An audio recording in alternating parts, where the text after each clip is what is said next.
trying to be something you're not, that's posing, you're a poser. Yeah. You're wearing a costume. Yeah.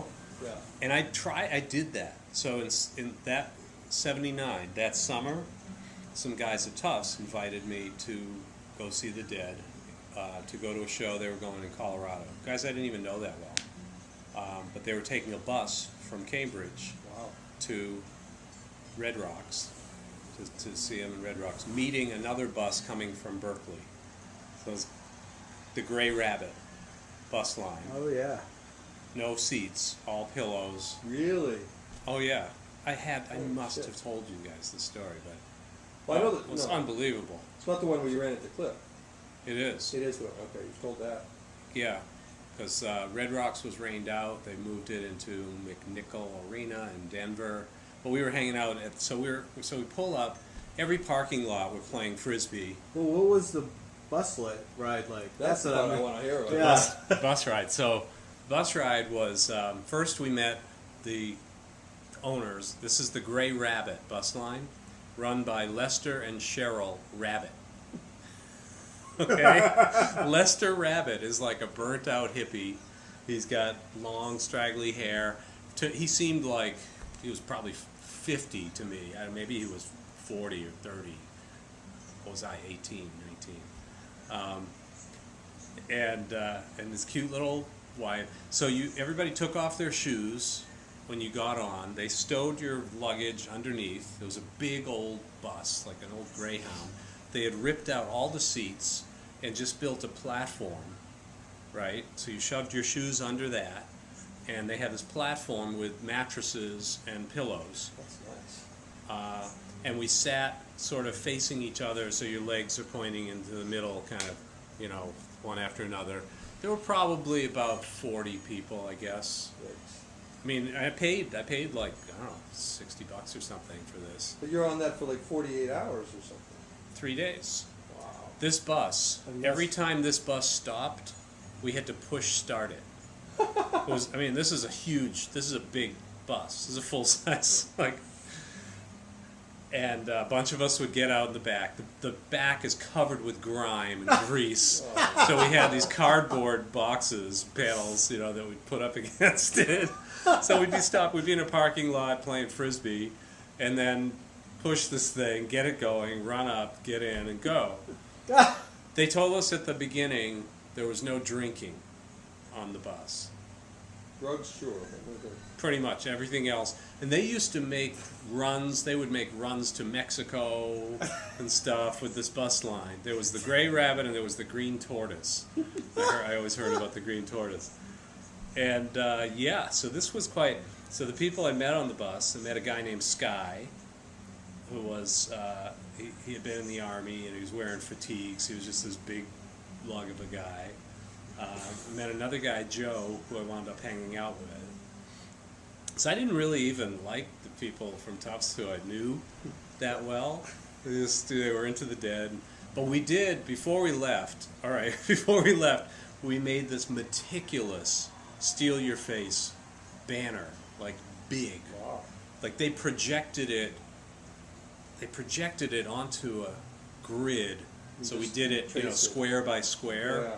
We transcribed the steel, so it looked really good. And we actually paraded around Denver. That's what I'm talking about. Like I'm out, quasi hippie parading around with a Dead banner, and it was like costume. It was like play, but constantly stoned. There may have been mushrooms involved. Can't remember. Everybody was always just passing joints in this bus. Got to know a young lady on the way out one night.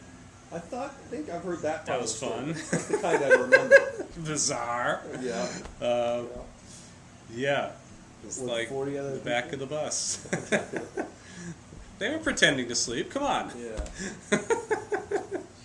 Jesus. Middle of the night. That's awesome. So we arrived Denver. We're hanging out at Denny's. We met the other bus, came from Berkeley. And then finally go to the show, and I knew Cliff would be there. I mean, I didn't know, but I assumed. he would be there. And I spent about an hour before the show scanning outside, just kind of keeping my eyes open. So what you're talking about, this whole kind of consciousness, I'm conscious of this separation and of this kind of longing, like I'm not really part of it, but there's some feeling of wanting to be. You wonder if And if any of them felt right, even I mean, Cliff, he I'd seemed love to so ask him. fully engaged in it, and he knew he knew all these people when he went to shows. They'd just walk around the arena and meet people and stuff. Oh, it was I don't family know. for him. Yeah, kind of It was substitute But for at some became level, his community. Yeah, exactly. there was it became a kind of one-upmanship. Who's more totally into the dead than the next guy? I don't think so, though. I mean, But I'm perceiving it that way. Yeah. That at least some of it. That it became this kind of status symbol. I've got 963 tapes. You've only got 962. yeah, all the trading, all the shows. How many shows you've been to? How many shows have you been to? And if you've been to XYZ show, you can compare notes. It was a on it and longing. everything. I mean, there's an equivalence to Facebook. I'm thinking how many friends you have. Right. This part of this community, and you're really in it. Like he partied with Jerry. He got to that inner circle at some point. But I don't think it was. I like to think it was more pure, that there wasn't that conscious kind of competitive nature to it. It wasn't really. I'm sure there was at some level among some of them. It's hard to know Uh-huh. who and how many. I guess I want to feel the same way, and I think it was sincere enough. It wasn't a kind of rip off or scam or anything. It was a real experience Right. that had real benefits for people, and there wasn't kind of a ulterior motive attached to it. The best times are like when we lose ourselves in music. Right. To lose yourself in the concert, those were the moments you hoped for. Yeah. When you're dancing and it just feels pure, and you're not thinking, you're just doing, right? So you lose that separation, that sense of it's more pure. It's more Right. you're just expressing, you're feeling the music, and it's coming out, and you're expressing it physically almost. Yeah. So I'll finish the story just quickly, but so we're in the show, and this guy Joe and I are trying to make our way on the floor through the crowd to get closer to the stage. I had no idea where our tickets were, somewhere up high, and it's in a big arena, and so we're making our way down, and then these bouncers, these big guys, just kind of cleared us to, you're not going this way, moved us off to the side, up this little ramp, up the stairway. I go up, I don't know, 8 rows. I saw an empty seat, and I go by that row, and I'm dancing, and I'm just kind of grooving in front of this seat. And I turn to my right, Clifford, right next to me, like right there.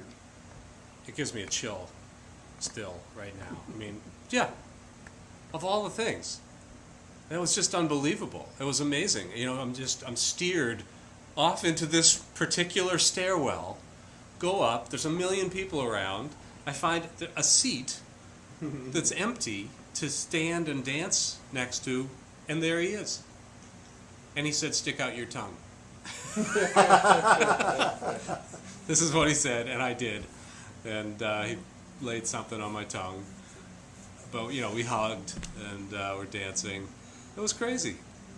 That was just, so that was a phenomenal, that was one of those experiences that was just so, in the moment. Wow. And felt cosmic. Like I had been looking for him. I wasn't going to find him if I looked, right? Oh, man.